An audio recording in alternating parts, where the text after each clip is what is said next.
Ég er bara virkilega súrt tap í dag, bara hvað gerðist í þessum leik? Ótrúlega margt sem gerðist. Við náðum ekki að mæta klárir fyrir hálfleik. Við vissum að það væri stress á fyrstu mínútunum og við náðum ekki að hrista þetta af okkur eins og oft við vildum. Síðan bara ótrúlega margt sem gerist í þessum leik í framhaldi. Stressið fyrstu mínúturnar, þetta er margar á öðru stórmótinu, margar á þriðja stórmótinu, á þetta ekki að vera orðið einhvern veginn venjulegt? Það er mjög auðvelt að segja að þetta eigi að vera venjulegt, en stórmót er stórmót. Við viljum ótrúlega mikið, við viljum vinna, við viljum komast áfram.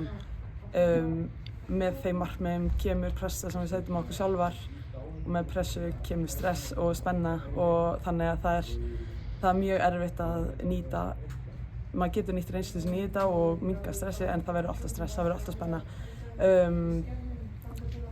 Þannig að við þurfum auðvitað bara að læra þessu og við þurfum að gera betur næst, en á stórmótskapi er þetta alveg, þetta er fyrsti leikur stórmóti, það er allt opið, þannig að við erum ekki alveg að grafa hausinn niður í sandinn, sko. Talandi um stóru atvikin í leiknum, hvað fannst þér seinna gula hjá Hildi og þar með rautt?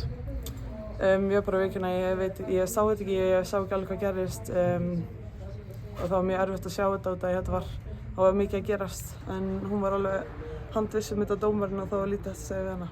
Þetta var bara röð vondra atburð, þannig að Hildur fær rautt og Glódís fær að velja í hálfleik, Það er alltaf rosa vont að missa fyrirliðann út af í hálfleik.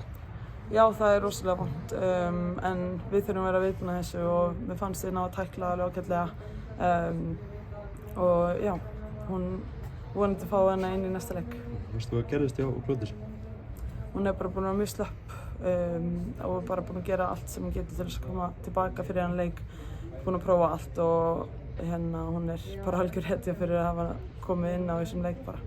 Hvernig er bara stemningin inn í klefa núna? Það er auðvitað súrt að tapa fyrsta leik, en á samanskapi verður fljótar að skipta um hugafar og bara hugsa um næsta leik. Þetta er stórmót, það eru 3 dagar næsta leik, við þurfum að fókusa á hann og við vitum það að þetta er langt mót og við ætlum okkur að komast áfram og þá þurfum við að vinna allavega næsta leik og við byrjum á því. Hafið þið ennþá trú að þið getið náð þessum markmiðum og komast upp úr riðlinum? Já, 100%. Þetta er fyrsti leikur. Það eru 60 eftir í pottinum.